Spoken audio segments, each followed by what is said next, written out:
Hello guys, तो कैसे हैं आप लोग। इन दिस वीडियो आज हम बात करने वाले हैं रेमन सुकुना के बारे में।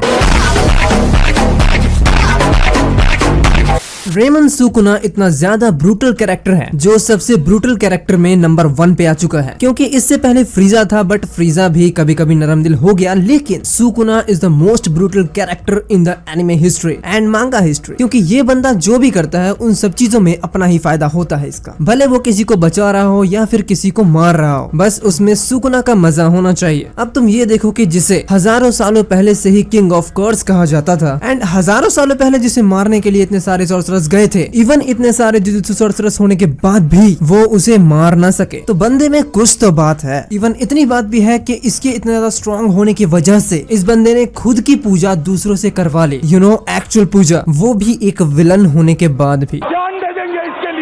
1000 साल पहले सुकुना अपने गोल्डन एरा में था। उस टाइम पर जिसको चाहता उसको पीट सकता था, सुकुना के सामने कोई बोलने वाला खड़ा भी नहीं हो सकता, इसलिए गोल्डन एरा के अंदर सुकुना की दहशत बन गई थी और उस वक्त की जनता सुकुना से बहुत ज्यादा डरने लग गई थी, और वो इतना ज्यादा डरती थी कि वो उसकी पूजा करने लग गई, वो भी इसलिए कि वो उसके गाँव में न आए और वो उन्हें कुछ भी ना करे या उनका गाँव डिस्ट्रॉय करने की कोशिश ना करे। इसके लिए वो लोग सुकुना को चढ़ावा भी चढ़ाया करते थे, और वो चढ़ावा एक इंसान हुआ करता था जिसे सुकुना बिना मिर्च मसाला लगाए हुए खा जाता था। सुकुना को इस बात से कोई फर्क नहीं पड़ता कि वो बच्चा है, औरत है या फिर कोई बूढ़ा, उसे तो बस अपनी चलानी है। ये था सुकुना का असली फियर, जिसे उस टाइम के जुजुत्सु सॉर्सरर भी रोक नहीं सकते थे। इवन इतना सब कुछ होने के बाद भी ये बंदा अब तक वर्जिन है, इस बात को तो मानना पड़ेगा। The real Chad.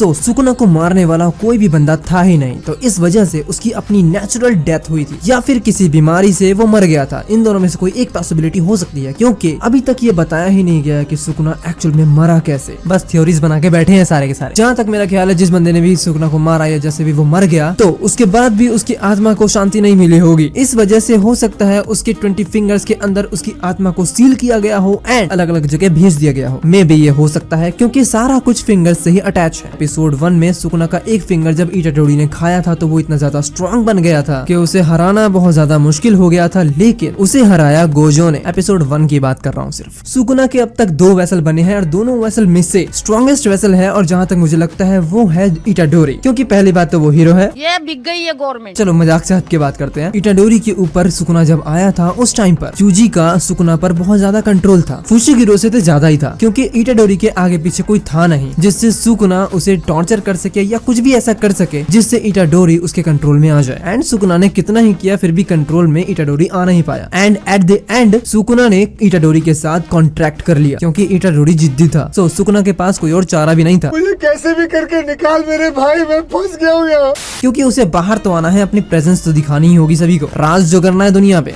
1 मिनट का कॉन्ट्रैक्ट उसने बनाया था, जिसमें बात ये हुई थी कि सुकुना 1 मिनट के लिए उसकी बॉडी को कंट्रोल करेगा, जब चाहे तब, वो सुकुना की मर्जी है, और वो उस बीच में उसके किसी भी फ्रेंड को नहीं मारेगा। एंड इसके बदले में सुकुना उस 1 मिनट के अंदर जो भी करेगा उसके लिए यूजी उसे कुछ नहीं बोलेगा। और जब सुकुना को अपने बाकी सारे 19 के 19 फिंगर्स मिल गए उसके बाद तो सुकुना की वाहवाही हो गई। उसके बाद सुकुना ने क्या तबाही मचाई है ये हम सभी को पता है, एपिसोड 15 और उसके बाद। इवन तुम ये भी देख सकते हो कि सुकुना इतना ज्यादा बुरा है कि उसने उस बंदे को भी मार दिया जिसने बाकी सारे फिंगर्स लाके दिए, सिर्फ एक छोड़ के। सो तुम इससे क्या उम्मीदें लगाओगे। सुकुना के इतना ज्यादा बुरा होने के बाद भी सुकुना का एक बहुत बड़ा अच्छा पॉइंट है कि वो बहुत बड़ा लॉयल बंदा है। सुकुना भले ही कितना ज्यादा स्ट्रॉन्ग हो गया हो अपने 19 के 19 फिंगर्स के साथ, फिर भी सुकुना ने कॉन्ट्रैक्ट को नहीं तोड़ा। सुकुना चाहता तो वो उस चीज को स्विच कर सकता था कि यूजी अब तू 1 मिनट के लिए रहेगा और मैं पूरे दिन के लिए, लेकिन नहीं किया ऐसा। दूसरा, यूजी का सोल भी उसे अलाउ कर ही नहीं रहा था, तो यह भी एक बहुत बड़ा रीजन था मांगा के अंदर। क्या गुंडा बनेगा रे तू।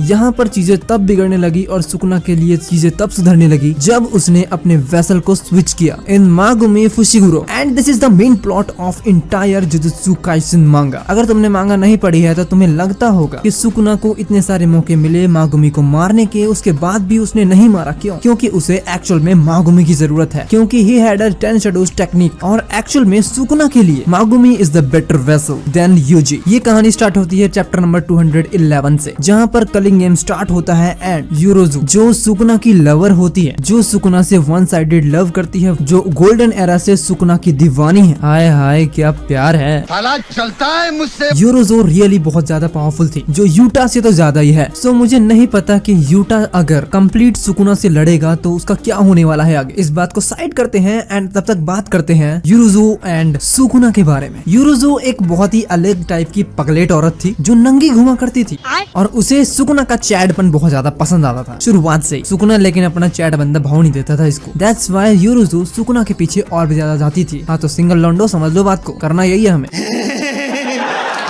कलिंग गेम के अंदर सुकुना को सीधा यूरोजू चैलेंज करती है कि आओ मुझसे लड़ो सुकुना, एंड सुकुना इस चैलेंज को एक्सेप्ट भी कर लेता है क्योंकि सुकुना को लड़ना बहुत ज्यादा पसंद है, भले वो कोई भी हो, उससे मतलब नहीं। मागुमी की सिस्टर के ऊपर किसी और का कंट्रोल हो गया है, इस वजह से सारे के सारे जो है यूजी एंड मागुमी एंड अदर्स ये सारे के सारे मिलके जाते हैं उसके पीछे पीछे कि कम से कम उसे रोक तो सके। लेकिन यहाँ ट्विस्ट ये आ जाता है कि सुकुना इन चेन बोलता है एंड कॉन्ट्रैक्ट के अकॉर्डिंग सुकुना बाहर आ जाता है। एंड यहीं पे बहुत बड़ा प्लॉट ट्विस्ट होता है। सुकुना जो यूजी के अंदर होता है वो अपना मिडिल फिंगर काटता है और वो उसे मागुमी को खिला देता है, जिससे सुकुना अपना वेसल स्विच कर लेता है एंड अब सुकुना यूजी से मागुमी के अंदर आ जाता है। देन अब सुकुना यूजी के कॉन्ट्रैक्ट से बिल्कुल अलग है। सो अब सुकुना कुछ भी करेगा तो उससे कॉन्ट्रैक्ट टूटेगा नहीं। सुकुना अब यूजी को बेहोश करके जाता है यूरोजू से लड़ने के लिए एंड यू नो यूरोजू का प्लान क्या होता है कि अगर मैं जीती तो तुझे मुझसे शादी करनी पड़ेगी। यार ये कौन सी बात हुई, मैंने मान लिया यार यूरोजू एंड सुकुना का कोई चक्कर है, मान लिया, लेकिन मागुमी और उसकी बहन, हे राम मैं कान फट क्यों नहीं गए, मर क्यों नहीं जाता मैं? हे राम ये क्या बोल गया मैं, अल्लाह माफ करे, तौबा तौबा तौबा, क्या बोल गया मैं। एंड इंटरेस्टिंग बात तो ये है कि इस चैलेंज को भी सुकुना एक्सेप्ट कर लेता है कि अगर तो जीती तो मैं तुझसे शादी करूंगा। और वैसे भी सुकुना को पता है कुछ नहीं होने वाला इससे क्योंकि वो खुद एक डैडी है। देन यूरोजू एंड सुकुना के बीच में फाइट स्टार्ट होती है। सुकुना यूज करता है डिवाइन डॉग्स को। डिवाइन डॉग्स की पावर्स को यूज करने की वजह से यूरोजू बोलती है कि ये क्या कर रहे हो, तुम्हें मुझे अपनी पावर से हराना है ना कि किसी और की पावर से तुम्हें हराना है। बट यहाँ पर वो सुकुना का प्लान समझ नहीं पाती है क्योंकि सुकुना का ये प्लान होता है कि अगर वो मागुमी की पावर से ही यूरोजू से लड़ेगा और उससे फाइट करेगा और अगर उसने उसे मार दिया तो सुकुना का तो कुछ जाएगा नहीं, लेकिन सबसे बड़ा घाटा यहाँ पर होगा मागुमी का। मागुमी खुद में ही टूट जाएगा क्योंकि उसके 10 शैडोज की पावर्स की वजह से उसकी बहन मारी गई और ये चीज मागुमी एक्सेप्ट नहीं कर पाएगा। एंड मिसेस यूरोजू इस बात को लेकर फिर भी गुस्सा होती है कि भाई तुम मुझ पे क्यों हमला कर रहे हो ऐसी चीजों को लेकर, अगर तुम्हें फाइट करनी है तो अपनी पावर से करो, ऐसे रेंट वाली पावर से मुझे अच्छा नहीं लग रहा। यहाँ यूरोजू बहुत ज्यादा गुस्सा हो जाती है और वो अपनी कर्स टेक्निक को यूज करती है एंड उसकी पावर्स होती है कंस्ट्रक्शन, कि वो कुछ भी बना सकती है जो भी उसने देखा हो या उसे पता हो। देन यूरोजू एक कर्स आर्मर यूज करती है एंड उसकी पावर्स एंड ड्यूरेबिलिटी बहुत ज्यादा बढ़ जाती है। एंड यहाँ पर सुकुना भी अपनी न्यू पावर्स को यूज करता है, मतलब मिस्टर मागुमी की पावर्स को। देन सुकुना के सर पे आता है धर्म चक्र और इसके बाद क्या होता है